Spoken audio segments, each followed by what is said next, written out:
മലയാള സിനിമയിൽ നമ്മൾ സ്ക്രീനിൽ കാണുന്ന താരങ്ങളുടെ ജീവിതവും അവരുടെ സിനിമാ കഥാപാത്രങ്ങളും തമ്മിൽ ഒരുപാട് വ്യത്യാസങ്ങളുണ്ട്. പ്രണയം, വിവാഹം, വേർപിരിയൽ, സൗഹൃദം ഇവയെല്ലാം താരങ്ങളുടെ സ്വകാര്യ ജീവിതത്തിലും പലപ്പോഴും വാർത്തകളാവാറുണ്ട്. ഇന്ന് നമ്മൾ സംസാരിക്കുന്നത് വിവാഹിതരായിരിക്കെ മറ്റൊരു നടിയുമായി പ്രണയബന്ധമുണ്ടായിരുന്നുവെന്ന് റിപ്പോർട്ടുകൾ വന്ന മലയാള നടന്മാരെക്കുറിച്ചാണ്. ആദ്യമായി തന്നെ നമ്മൾ പറയാൻ പോകുന്നത് നടൻ ദിലീപിനെ കുറിച്ചാണ്. മലയാള സിനിമയിലെ ഏറ്റവും കൂടുതൽ ചർച്ച ചെയ്യപ്പെട്ട താരദമ്പതികളിൽ ഒന്നാണ് ദിലീപും കാവ്യ മാധവനും തമ്മിലുള്ളത്. ദിലീപും മഞ്ജു വാര്യറും 1998 വിവാഹിതരായത്. വർഷങ്ങൾക്ക് ശേഷം ഇരുവരും വേർപിരിഞ്ഞു. 2015 വിവാഹമോചനം ഔദ്യോഗികമായി പൂർത്തിയായി. അതേസമയം ദിലീപും കാവ്യ മാധവനും തമ്മിൽ പ്രണയമുണ്ടെന്ന തരത്തിലുള്ള റിപ്പോർട്ടുകൾ വർഷങ്ങളായി സിനിമാ ലോകത്ത് പ്രചരിച്ചിരുന്നു. പിന്നീട് മഞ്ജു വാര്യർ പോലീസിന് നൽകിയ മൊഴിയിൽ ദിലീപും കാവ്യ മാധവനും തമ്മിലുള്ള ബന്ധമാണ് തങ്ങൾ വിവാഹമോചനത്തിന് കാരണമായതെന്ന് പറഞ്ഞതായി മാധ്യമങ്ങൾ റിപ്പോർട്ട് ചെയ്തു. എന്നാൽ ദിലീപ് തന്നെ ഈ ആരോപണം നിഷേധിച്ചിരുന്നു. കാവ്യയ്ക്ക് തന്റെ വിവാഹ പ്രശ്നങ്ങളുമായി യാതൊരു ബന്ധമില്ലെന്ന് അദ്ദേഹം പറഞ്ഞിട്ടുണ്ട്. വർഷങ്ങളായുള്ള അഭ്യൂഹങ്ങൾക്ക് ശേഷം 2016 നവംബർ 25 ദിലീപും കാവ്യ മാധവനും വിവാഹിതരായി. അതുകൊണ്ട് തന്നെ ഈ ബന്ധം മലയാള സിനിമയിൽ ഏറ്റവും ചർച്ച ചെയ്യപ്പെട്ട റിലേഷൻഷിപ്പ് സ്റ്റോറീസിൽ ഒന്നായി മാറി. അടുത്തതായി നമ്മൾ പറയാൻ പോകുന്നത് മലയാളത്തിലെ പ്രമുഖ നടനായ പ്രേം നസീറിനെ കുറിച്ചാണ്. മലയാളത്തിലെ പ്രമുഖ നടൻ പ്രേം നസീറും പ്രമുഖ നടി ഷീലയും തമ്മിൽ വളരെയധികം പ്രണയത്തിലായിരുന്നെന്ന് അക്കാലത്തെ പല മാധ്യമങ്ങളും റിപ്പോർട്ട് ചെയ്തിരുന്നു. വിവാഹിതനായ പ്രേം നസീറും ഷീലയും തമ്മിൽ വഴിവിട്ട ബന്ധമുണ്ടായിരുന്നെന്ന് അക്കാലത്തെ ഒരു നടി തൻ്റെ ആത്മകഥയിൽ പറഞ്ഞിരുന്നു. അടുത്തതായി നമ്മൾ സംസാരിക്കാൻ പോകുന്നത് പ്രമുഖ സംവിധായകൻ ഭരതനെ കുറിച്ചാണ്. ഭരതനും നടി ശ്രീവിദ്യയും തമ്മിൽ വളരെയധികം പ്രണയത്തിലായിരുന്നു.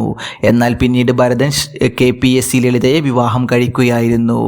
വിവാഹശേഷവും ഭരതൻ ശ്രീവിദ്യയുമായുള്ള ബന്ധം തുടർന്നിരുന്നുവെന്ന് KPSC ലളിത ഒരു ഇൻ്റർവ്യൂവിൽ പറഞ്ഞിരുന്നു. അടുത്തതായി നമ്മൾ പറയാൻ പോകുന്നത് മലയാളത്തിലെ പ്രമുഖ നടൻ സായ് കുമാറിനെ കുറിച്ചാണ്. സായ് കുമാറിന് ഭാര്യയും മക്കളും ഉണ്ടായിരിക്കെ പ്രമുഖ നടിയായ ബിന്ദു പണിക്കരുമായി പ്രണയത്തിലാവുകയും പിന്നീട് ഭാര്യയെ ഒഴിവാക്കി ബിന്ദു പണിക്കരെ വിവാഹം കഴിക്കുകയും ചെയ്തിരുന്നു. ആ സമയത്ത് ബിന്ദു പണിക്കരുടെ ഭർത്താവ് മരണപ്പെട്ടിരുന്നു. അടുത്തതായി നമ്മൾ പറയാൻ പോകുന്നത് മലയാളത്തിലെ പ്രമുഖ വില്ലൻ ബാബുരാജിനെ കുറിച്ചാണ്. ഭാര്യയും 2 മക്കളും ഉണ്ടായിരുന്ന ബാബുരാജ് അക്കാലത്തെ പ്രമുഖ നടിയായിരുന്ന വാണി വിശ്വനാഥുമായി പ്രണയത്തിലാവുകയും പിന്നീട് ഭാര്യയെയും മക്കളെയും ഒഴിവാക്കി വാണി വിശ്വനാഥിനെ പ്രണയിച്ച് വിവാഹം കഴിക്കുകയായിരുന്നു. അടുത്തതായി നമ്മൾ പറയാൻ പോകുന്നത് പ്രമുഖ നടൻ പ്രഭുദേവയെക്കുറിച്ചാണ്.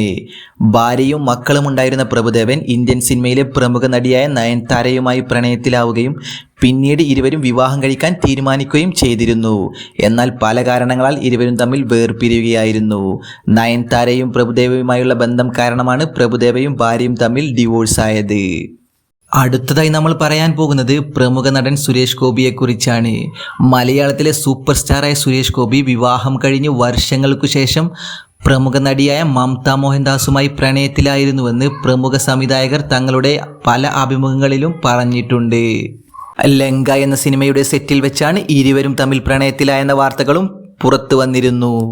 അടുത്തതായി നമ്മൾ പറയാൻ പോകുന്നത് പ്രമുഖ നടൻ വിജയിയെക്കുറിച്ചാണ്. വിജയ്ക്ക് ഭാര്യയും മകനും ഉണ്ടായിരിക്കെ പ്രമുഖ നടി തൃഷയുമായി ബന്ധമുണ്ടായിരുന്നെന്ന് പല മാധ്യമങ്ങളും റിപ്പോർട്ട് ചെയ്തിരുന്നു. ഇരുവരും ഒരുമിച്ചുള്ള ഫോട്ടോകൾ സോഷ്യൽ മീഡിയകളിൽ പ്രചരിക്കുകയും ചെയ്തിരുന്നു. അടുത്തതായി നമ്മൾ നോക്കാൻ പോകുന്നത് പ്രമുഖ നടൻ കമലഹാസനെ കുറിച്ചാണ്. കമലഹാസന് ഭാര്യയും മക്കളും ഉണ്ടായിരിക്കെ പ്രമുഖ നടി ഗൗതമിയുമായി പ്രണയത്തിലായിരുന്നു. പിന്നീട് ഗൗതമിയുമൊത്ത് ലിവിംഗ് ടുഗദറിലായിരുന്നു കമലഹാസൻ. ഈ വീഡിയോയിൽ ആരുടെയെങ്കിലും പേര് വിട്ടുപോയിട്ടുണ്ടെങ്കിൽ വീഡിയോയ്ക്ക് താഴെ കമൻറ്റ് ചെയ്യുക. ഇത്തരത്തിലുള്ള വീഡിയോസിന് വേണ്ടി ചാനൽ സബ്സ്ക്രൈബ് ചെയ്യാൻ മറക്കരുത്.